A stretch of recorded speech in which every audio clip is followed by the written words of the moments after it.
অনেক দিন পর বাড়ির থেকে বেরিয়ে আসলাম একটা নতুন জায়গায় ফাংশন দেখতে। জায়গাটা না খুব ভালো লাগছে, খুব সুন্দর একটা জায়গা ফাংশন করার জন্য, খুব সুন্দর। দেখি ওদেরকে টাইনে আনতে পারি নাকি। দিদি দাঁড়ান, দিদি আপনি নিচে আসুন।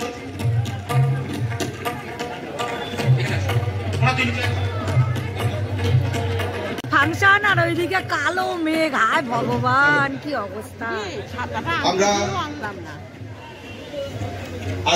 এসেছিলাম ফাংশন দেখতে, কিন্তু বন্ধুরা যা মেঘ আর ঝড় উঠে আসছে না, ভয়ে তাই গলির মধ্যে চলে এসেছি। এখন এখানে পাশেই এই বাড়িতে আমার বরের বন্ধু থাকে, তো ওখানে এখন চলে যাব। তো চলো, তোমাদেরকে আর ফাংশনটা আমি দেখাতে পারছি না এই মুহূর্তে, তো চলো। বন্ধুর বারান্দা, এই যে এখান থেকেও দেখা যাচ্ছে পুরো ফাংশনটা। তো যতটা পারবো এখান থেকে কিন্তু ফাংশনটা দেখাবো তোমাদেরকে। তবে বৃষ্টি নেমে গেছে, ওইদিকে বিশৃঙ্খলা। চলো ওইদিকের অবস্থাটা দেখাই। ঝড় ওঠার আগেই আমি চলে এসেছিলাম আমার বরের বন্ধুর ঘরে, ওখানে আমার ছেলেও ছিল। তো যাই হোক, চলে এসে ভালো করেছিলাম। প্রচণ্ড ঝড়, সাথে টুপটাপ বৃষ্টি পড়া শুরু হয়ে গেল।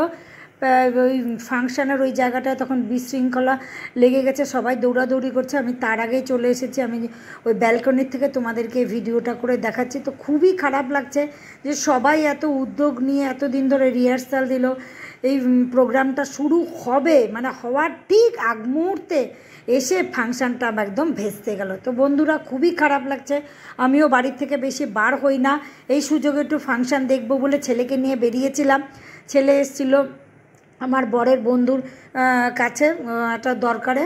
তো যাই হোক, এই যে আমি ওদের ব্যালকনি থেকে ভিডিওটা করছি, কিন্তু একটু বাতাসটা খুব জোরে ওঠা, আমি এই ব্যালকনির দরজাটা বন্ধ করে দিলাম। তো বন্ধুরা তোমরা সঙ্গে থাকো, দেখতে থাকো।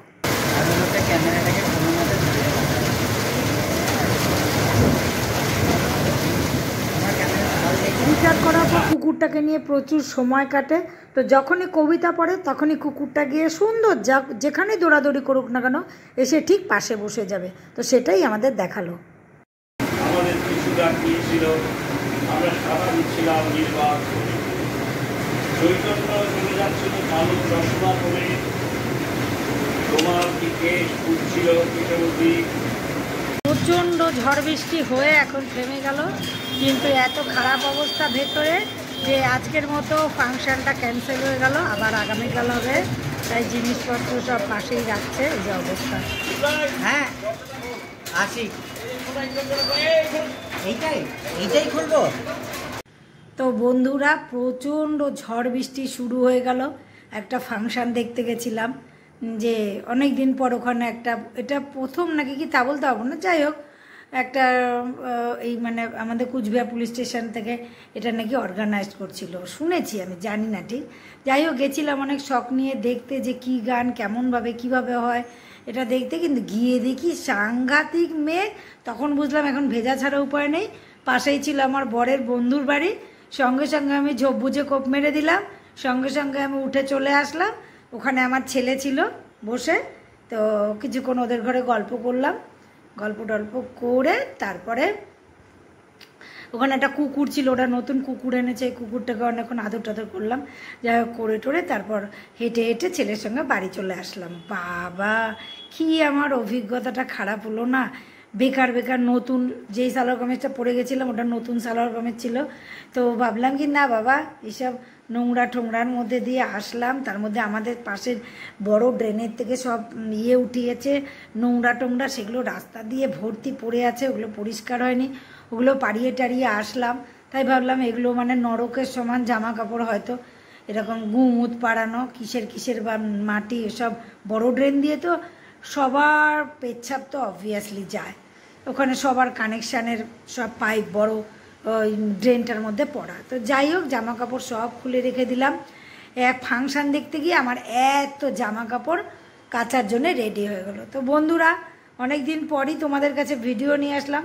আমি কোনো একটা বিশেষ কারণের জন্য তোমাদের কাছে ভিডিও দিতে পারছি না ঠিকমতো, কারণটা আমি এখন বলবো না, কারণটা আগে হোক তারপরে তোমাদেরকে জানাবো। আমি কয়েকদিন ধরে কি ফেস করছি, কি করছি সব এক এক দিন করে ভিডিও নামিয়ে নেমে তোমাদের দেখাবো। তো চলো বন্ধুরা, এখন তো ডাল ভাত করাই আছে, ডাল ভাত আর আমার বর ডিম আনবে, ডিমের মারমেট দিয়ে ভাত খাবো, সুন্দর করে খেয়ে শুয়ে পড়বো। প্রচণ্ড কুলকুল পরিবেশ হয়ে গেছে। তো বন্ধুরা তোমরা সকলে খুব খুব ভালো থেকো, আর তোমরা মন দুঃখ করো না, আমি আগামী দিনেই আবার সুন্দর করে সব ভিডিও নিয়ে আসছি, মানে আসবো, কিন্তু আমি একটা সাংঘাতিক প্রবলেমের মধ্যে আছি দেখে তোমাদেরকে ঠিকমতো ভিডিও দিতে পারছি না। প্রবলেমটা আমার এই মিটেই যাবে এর মধ্যে, তারপরে আবার ফিরে আসবো নতুন করে তোমাদের কাছে সুন্দর সুন্দর ভিডিও নিয়ে। তো আমার খালি ব্লগ থাকবে না, আমার চ্যানেলের মধ্যে কিন্তু সব রকম জিনিস থাকবে। ওই যে বলো তো কি, অনেকে আছে যে একটা চ্যানেল খুলে রান্না দেখাচ্ছে, একটা চ্যানেল খুলে কাজকর্ম কোথায় যাচ্ছে কি খাচ্ছে এগুলো দেখাচ্ছে, আবার একটা চ্যানেলের মধ্যে টিপস দিচ্ছে। আমার পক্ষে 3-4টে চ্যানেল মানে মেনটেন করা সম্ভব একেবারেই না, সরি।